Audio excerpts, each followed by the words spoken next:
Deus quer que você reine. Cristo é a nossa redenção.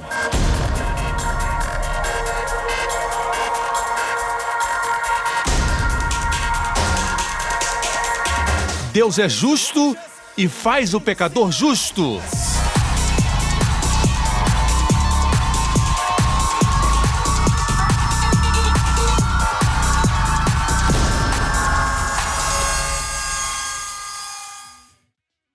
No último programa, Lembre disso. Deus perdoa, pode perdoar. Ele tem feito isso. Amém? hoje com o pastor Joseph Prince. Eu sempre digo para Jéssica, Jéssica, não importa, eu nunca vou criticar você, porque você tomou uma decisão errada. Mas eu não gosto da indecisão. Quando tomar uma decisão errada, pode até se arrepender, mas você tentou. Você tentou, Jéssica. Isso é importante. É assim que construímos líderes. E ela é uma menina. Essa palavra é mais para meninos. Mulheres têm o privilégio de serem guiadas. Elas têm o privilégio de dizerem o que pensam. Elas precisam de alguém forte para ouvi-las. Mas alguns homens dizem, eu também preciso de alguém para me ouvir, pastor.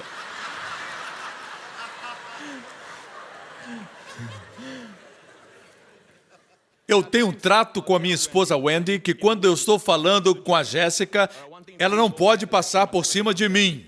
Mesmo se ela achar que eu estou errado, ela tem que me dizer depois e não em frente da minha filha. Ela não pode me corrigir em frente da minha filha. Esse é um acordo que nós temos. Se ela não cumprir, eu com gentileza coloco em seu lugar. Amém? Nós temos esse acordo. É um acordo saudável e eu amo e respeito minha esposa. Eu digo a ela, decida. As meninas são incríveis. Ela diz, eu quero ir para o zoológico. Eu digo, zoológico para quê? Mas pelo menos ela decidiu. Ela me diz, você mandou eu decidir? Eu decidi. O senhor perguntou onde eu queria ir e eu disse. E elas começam a dizer o que querem. É um privilégio que elas têm. Mas você que é homem, não pode agir assim. Ficar reclamando, dizendo, ai, ai, ai, ai, ai, ai, ai, ai, ai, ai, ai, ai, ai, o que está acontecendo? Pare. Chega disso, vamos para o propiciatório. O propiciatório. Nós vivemos a geração da internet. Não tem problema postar coisas. Eu sigo muitas pessoas interessantes no Twitter. Eu mesmo estou no Twitter. Eu envio palavras de encorajamento para ajudar as pessoas. Mas eu não fico postando agora, eu estou na pizzaria. Vou comer uma pizza portuguesa. Está deliciosa. E daí?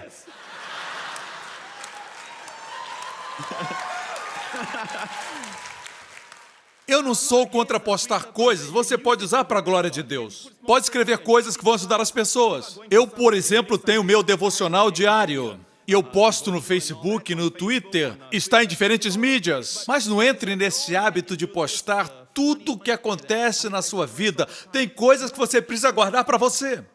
Você é um homem. Amém?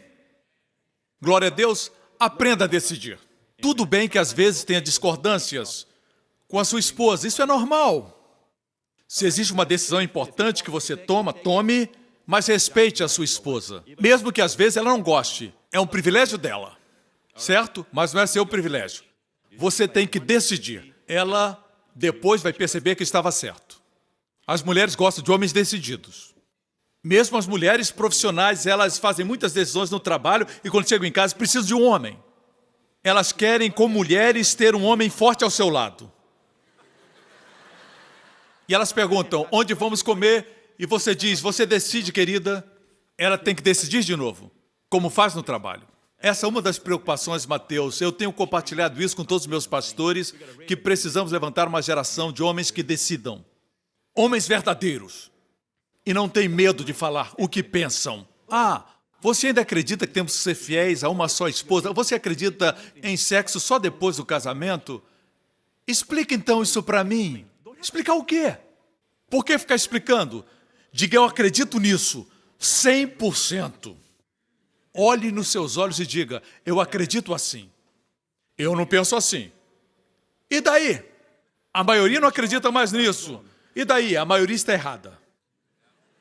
eu estou certo. Algo que você precisa entender a respeito dos seus filhos e adolescentes. Se eles fizeram algo e você precisa puni-los, quando você perguntar, por que você fez isso? E ele disser, todos os meus amigos fazem, puna. Mas se ele disser, eu fiz porque achava que estava certo, foi minha decisão, ninguém me influenciou, certo? Nesse caso, não puna. Diga, que bom, você tomou sua própria decisão. Não seja influenciado pelos outros. Você entendeu? Entendeu ou não? Precisamos criar filhos que pensam por si mesmos. Mesmo errando, eles pensam por si mesmos. Mas a criança que diz, pai, todo mundo faz isso, tem que ser punida. Quando falo punir, falo de acordo com a situação. Não estou falando de espancar. Eu não acredito em espancar seus filhos. Estou falando de disciplinar. Não gosto quando dizem, eu fiz porque todo mundo faz. Nesse caso, vai ser disciplinado. Mas se disser, eu fiz, eu pensei e cheguei à conclusão que eu devia fazer. Não foi por influência, eu decidi fazer. Aí tá bom. Você pode escapar à disciplina se agir assim. Temos que criar líderes. Ok? Glória a Deus. Espero que as mulheres concordem. Certo? Vocês estão bem, não estão? Propiciatório. Não sei por que eu falei isso, mas foi bom.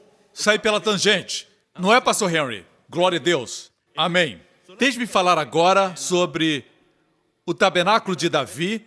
Deus disse que restituiria o tabernáculo, não o ritual do tabernáculo de Moisés. Graças a Deus por isso, e todos digam amém. Vou mostrar algo sobre o propiciatório. Veja aqui a arca do concerto. Aqui está a arca da aliança. Vamos assistir o vídeo com a perspectiva da arca do concerto. Veja os dois querubins. São feitos de ouro batido juntamente com a tampa. Isso é o propiciatório. Certo? O que existia lá dentro? 3 itens. Quais eram? Esses 3 itens. Pause o vídeo. Nós vemos os querubins olhando um para o outro.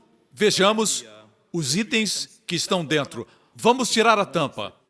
E lá dentro temos 3 itens. O pote de ouro com maná, a vara de Arão e as tábuas da lei. Eles indicam a rejeição do homem. A provisão de Deus. Em primeiro lugar, os 10 mandamentos. Rejeitaram os padrões de Deus. Depois, a vara de Arão que floresceu. Eles rejeitaram o homem levantado por Deus, o líder, Arão. E por isso Deus fez com que a vara de Arão florescesse, produzindo flores e frutos. Depois temos o pote de maná, que também fala de murmuração. Eles murmuraram. Eles reclamaram por não ter provisão, e Deus lhes deu maná. Esses 3 elementos lembram a Deus da rejeição do homem por ele. E Deus diz, coloque esses elementos dentro da arca. A primeira menção da palavra arca na Bíblia é a palavra caixão, onde colocaram José, um caixão. Portanto, os 3 itens foram colocados em um caixão, longe da vista. E o propiciatório foi colocado em cima. Assim, o propiciatório foi colocado em cima. Vamos ver a arca novamente. A arca está coberta com os querubins e com o propiciatório. E os 3 itens não podiam ser vistos. Ok? O que estava em cima era o propiciatório, a graça. A palavra propiciatório é a palavra hebraica caporet. Caporet. Caporet significa cobertura. Cafá significa cobrir. Caporet é cobertura. É composta com essas letras, veja, certo? Caporet se lê da direita para a esquerda. Temos o caf. Caf, no início de qualquer palavra em hebraico, quer dizer que é semelhante ou parecido. A semelhança de, como alguma coisa. Caf. P, resh e tav. Temos as letras do meio. Par, que é o pei, e o resh, que quer dizer boi. Essa palavra inteira é propiciatório. Mas se separar, temos a palavra boi. Boi do sacrifício. Se você perguntar aos judeus hoje o que é par, o animal par, eles vão dizer que é um boi. A última letra é tav, que é a cruz. Aleph tav, lembra? A cruz. Se unirmos as palavras, temos como um boi sacrificado na cruz. É a palavra para propiciatório. Propiciatório. Vejamos o sangue no propiciatório. Uma vez por ano, o sacerdote adentrava no Santo dos Santos, ou lugar santíssimo, onde estava a arca, e aspergia o sangue do sacrifício. Se analisarmos em Levítico, capítulo 16, verso 14, pegará um pouco do sangue do novilho ou boi, a palavra hebraica é par, pegará um pouco do sangue do novilho e com o dedo o aspergirá sobre a parte da frente da tampa. O sacerdote representa Deus. Essa é a primeira menção de dedo. O dedo de Deus escreveu a lei e o dedo do sumo sacerdote aspergiu o sangue. Para cada violação da lei, o sangue cobria. Pegará um pouco do sangue do novilho. Esse era o maior animal do sacrifício, não era o cordeiro, era o novilho. O Espírito Santo usa a expressão maior da morte de Jesus na cruz.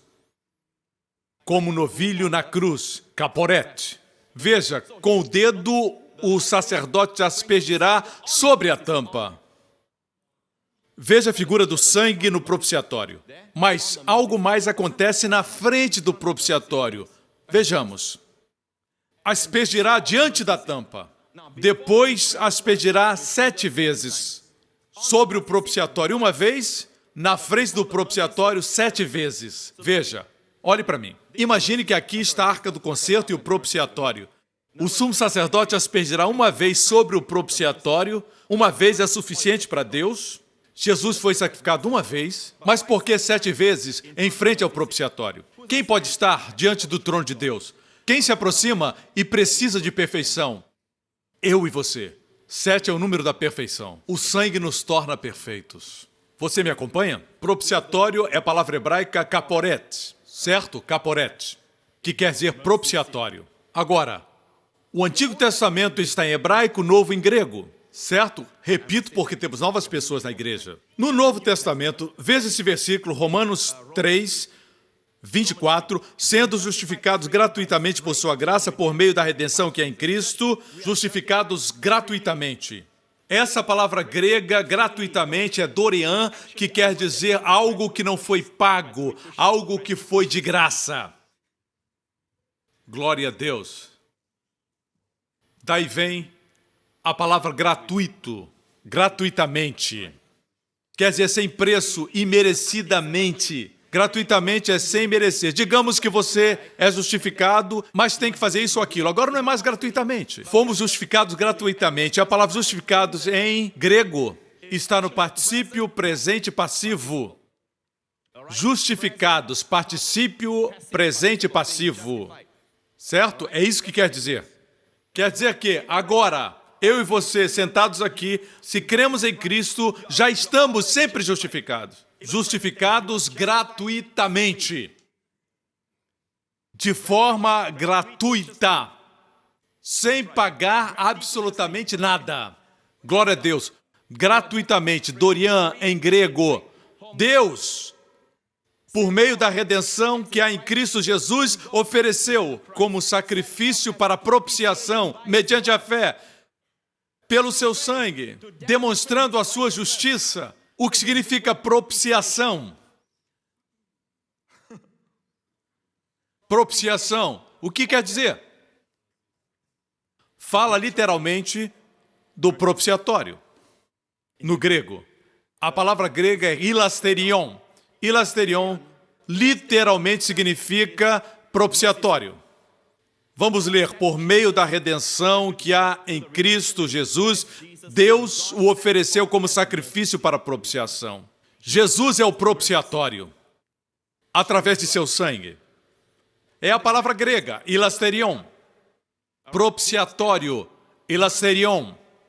A tradução de Young, essa versão, diz literalmente que Deus ofereceu Jesus como propiciatório. Certo? Eu prefiro essa versão que é mais direta. Você sabe por quê? Existe uma versão do Antigo Testamento em grego, que é a Septuaginta. E todas as vezes, Na Septuaginta, na versão do Antigo Testamento, quando menciona propiciatório, sempre é a palavra hilasterion. Sempre é usada a palavra grega hilasterion. Você me acompanha? Jesus é o propiciatório. Isso é lindo. Voltemos à ilustração do propiciatório, aspergido com sangue. Pode ver as asas dos querubins? A Bíblia diz que os querubins deveriam estar de frente um para o outro, olhando para o propiciatório. Por que Deus quis colocar esses dois querubins lá? Por que deveriam olhar para o sangue? Quem representam? Deus. Correto? Querubim é o plural da palavra hebraica cherub. Cherub não é aquele anjinho gordinho que tem asas e um arco e uma flecha. Um cupido. Não é um anjinho como um cupido, mas é um ser forte e poderoso, que foi mencionado pela primeira vez quando Adão e Eva foram expulsos do jardim do Éden. Eles estavam lá, veja Gênesis. Depois de expulsar o homem, colocou querubins. Não seria necessário usar a palavra querubins. Nossas versões dizem querubins. A terminação em hebraico, faz o plural. Supomos que eram dois, que tinham uma espada flamejante que se movia guardando o caminho para a árvore da vida. O homem pecou e agora tinha uma espada flamejante. Igreja, olhe para mim. Se você pensa que pecar é uma questão pequena, olhe para a cruz. Deus não poupou seu próprio filho. O pecado não é uma questão sem importância. O pecado é tão horrível, tão terrível. Só na cruz você pode ver a exata dimensão do pecado. O amado Filho de Deus não foi poupado quando escolheu se tornar pecado em nosso lugar. Aquele que não conhecia pecado, não cometeu pecado, e nele não havia pecado, escolheu se tornar nosso substituto. E mesmo assim, Deus não poupou. Ele teve que passar por toda aquela dor e sofrimento como nosso sacrifício na cruz. O pecado é horrível. Faz você ficar mais tempo do que queria, ir mais adiante do que quer ir, e custa mais do que você pode pagar. Correto? Não pense jamais que a graça tira a gravidade do pecado. Você precisa da cruz. Assim aqui, vemos como o pecado é terrível. Quando o pecado aparece, Deus ama o pecador, mas odeia o pecado. Você precisa entender isso. Assim como alguém que você ama tem câncer, você tem que odiar o câncer. Se ama aquela pessoa, apesar do câncer estar naquele indivíduo. Você odeia o câncer e faz tudo para matá-lo. Amém? Seria loucura dizer, se ama aquela pessoa, tem que amar também o câncer. Graças a Deus que em alguns lugares estupidez não é permitida. Um desses lugares é a nossa igreja, certo?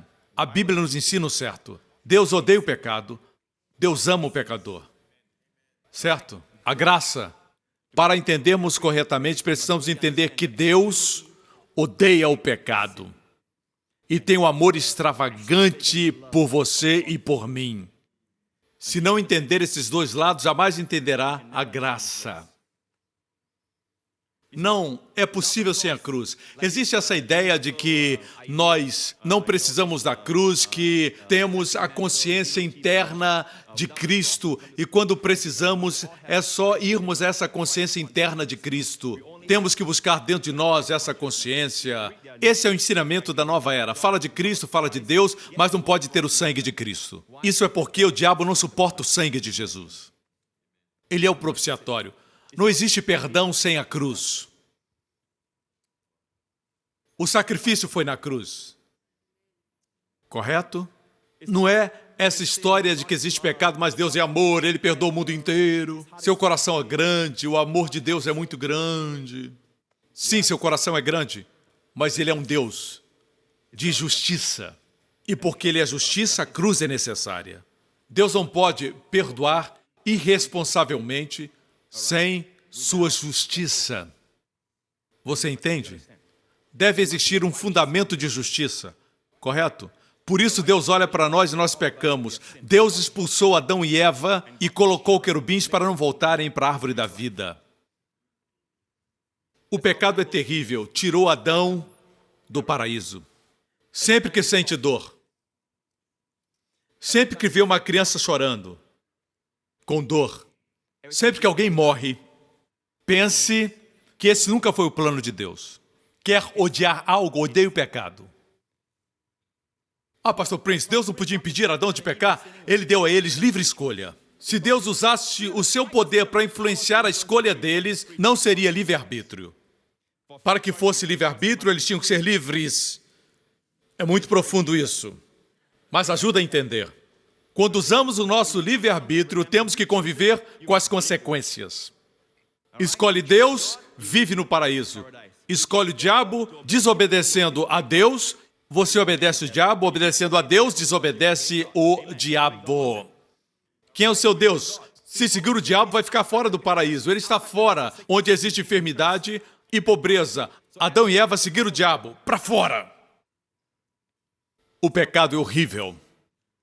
E quem Deus colocou lá? Querubins. A primeira vez que os querubins são mencionados, eles são guardiões da santidade e da justiça de Deus. Você me acompanha? Guardiões da justiça e da santidade. A lei da primeira menção. Os querubins são mencionados aqui. São guardiões da santidade para que eles não voltassem à árvore da vida. A árvore da vida produz vida eterna. O homem busca por isso. Ele quer a vida eterna. Sempre que abrimos os jornais, o homem está procurando a árvore da vida. Eles querem viver uma vida longa, fazem de tudo para viver muito tempo, ficar saudáveis e jovens, e estão sempre procurando o elixir da vida eterna. Querem viver para sempre. Não, não, não, amigo. Deus é que quer que você viva para sempre. Deus quer isso, mas o pecado não deixa. Quando toca no pecado, é como se tocasse no fogo. Não pode tocar sem se queimar. É como a água e o molhado. A morte e o pecado também estão juntos. Não dá para separar. Você não pode dizer, eu creio, se eu tocar não vou ter dor. Minha mão vai tocar na água e não vai se molhar. Isso é impossível. Ok? Mas aqui são as boas novas. Existe uma espada flamejante guardando a árvore da vida. A primeira espada mencionada é flamejante e fala de juízo. Ninguém pode se aproximar de Deus porque tem uma espada flamejante. Deus é santo. A misericórdia nos impede de nos aproximar. Não é possível se aproximar sem um sacrifício. Caim e Abel, os filhos de Adão e Eva, trouxeram o sacrifício tentando entrar, mas a espada inflamada cortava para todos os lados. Espada flamejante. É a primeira menção de espada. Espada fala de juízo, especialmente espada flamejante. Temos aqui a primeira menção. A última menção de espada no Antigo Testamento é muito interessante. Está em Zacarias 13:7. Deus fala, levante-se, ó espada, contra quem? O meu pastor, contra o meu pastor. De quem você acha que o Pai está falando? Levante-se, espada, a mesma espada que foi mencionada em Gênesis, agora é mencionada no final do Antigo Testamento, dizendo, levanta-se, espada, contra o meu pastor, contra o meu companheiro. Declara o Senhor dos Exércitos, fira o pastor, e as ovelhas se dispersarão, e voltarei minha mão para os pequeninos. Esse texto se cumpriu quando Cristo foi preso. Esse versículo foi citado. Em outras palavras, aquele que não tinha pecados, é o único que podia entrar. Na verdade, ele é a árvore da vida. Mas ninguém pode entrar por causa dos querubins. A direita e a esquerda e a espada que se movia. O que aconteceu? Veja bem, Jesus, a árvore da vida, certo? Saiu e a espada não o feriu. Mas porque ele veio ao nosso mundo, ele podia, no momento que quisesse, dizer hasta la vista, vaya com Deus, God bless you, sayonara, no idioma que você preferir. Ele podia dizer tchau, adeus, e ele podia voltar para a presença de Deus e viver para sempre, sendo adorado pelos anjos e nos deixar apodrecer aqui. Podia bater o pé e dizer que não, mas ia apodrecer. Amém? Podia inventar qualquer coisa, ter muitas criações, mas ia acabar apodrecendo. Poderia ter nos abandonado, mas ele não voltou sem nós. Passou pela espada e ela não o feriu porque ele não tinha pecado. Mas para voltar, ele não quis voltar sem nós. Mas haveria um preço. Ele disse, Deus, eu quero ser o substituto. Mas você é o meu pastor. Deixe o pastor morrer pelas ovelhas. E Deus diz, você é meu companheiro. Trarei de volta mais companheiros. O preço foi carregar nossos pecados. Carregando os nossos pecados. Podia passar pela espada flamejante? Podia, mas morreria. A cruz foi exatamente isso. Ele passou pela espada. E Deus bradou, levanta-te, espada. Shum! E a espada atingiu o coração do Salvador. E subitamente o caminho se abriu. Vocês assistem os filmes e veem os filmes de ficção onde tem uns lasers e alguém aperta um botão e o laser para. A espada flamejante atingiu o coração do nosso Salvador e o matou. E disse para nós, venham, vocês podem entrar no paraíso novamente. E podem comer da árvore da vida. Venham, venham, venham, aleluia, para a vida abundante. Que o mundo diga o que quiser, diga o que quiser. Nós estamos experimentando a vida abundante, aleluia. Como dizer para eles o que estamos vendo, o paraíso, nossas experiências, os prazeres de Deus. A vida abundante, às vezes nós vamos e contamos para eles um pouquinho, eles não entendem, voltamos para comer mais, aleluia. Queiram eles ou não, estamos experimentando essa vida. Eles não creem por causa de nós. Às vezes nós pregamos para eles como se eles estivessem fazendo isso para nós. Não precisamos deles, já somos salvos. Pregamos para o bem deles. Se eles não creem, nós continuamos salvos. Amém? Nós pregamos para o bem deles. Assuma a sua posição. Você é embaixador de Cristo. Se alguém não aceita a mensagem, não fique chateado, não fique triste. Faça o seguinte, espiritualmente falando, bata o pó dos seus pés e pregue para outro. É como fazer amigos. Existem muitos amigos se você enxergar. Só porque alguém foi mal e traiu você, não quer dizer que você não vai ter outros amigos. Existem outros. Olhe ao seu redor, amém? Amém. Tenha essa atitude. Se alguém rejeitar a mensagem, está rejeitando não a você, mas a Deus. Você não rejeitou a mensagem, sempre você tem um paraíso e a presença de Deus. Você é amado. Amém?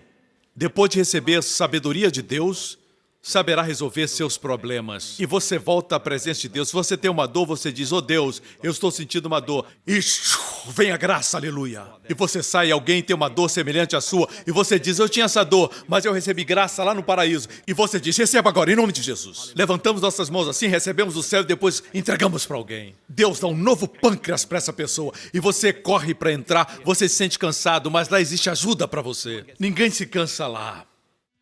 No próximo programa, Jesus disse, está consumado. Na cruz, Deus tomou seus pecados e os meus e colocou sobre Jesus. obrigado por sintonizar no programa de hoje. Esperamos que tenha sido uma bênção para a sua vida. Para mais informações sobre o programa da Igreja New Creation, acesse o site ncctv.org.sg. Lá você poderá se inscrever para receber um devocional diário do pastor Joseph Prince. Seja incentivado e fortalecido todos os dias e saiba o quanto Deus lhe ama através desses devocionais. Acreditamos que o seu dízimo pertence à igreja que você frequenta e oramos para que você seja grandemente abençoado, altamente favorecido e profundamente amado.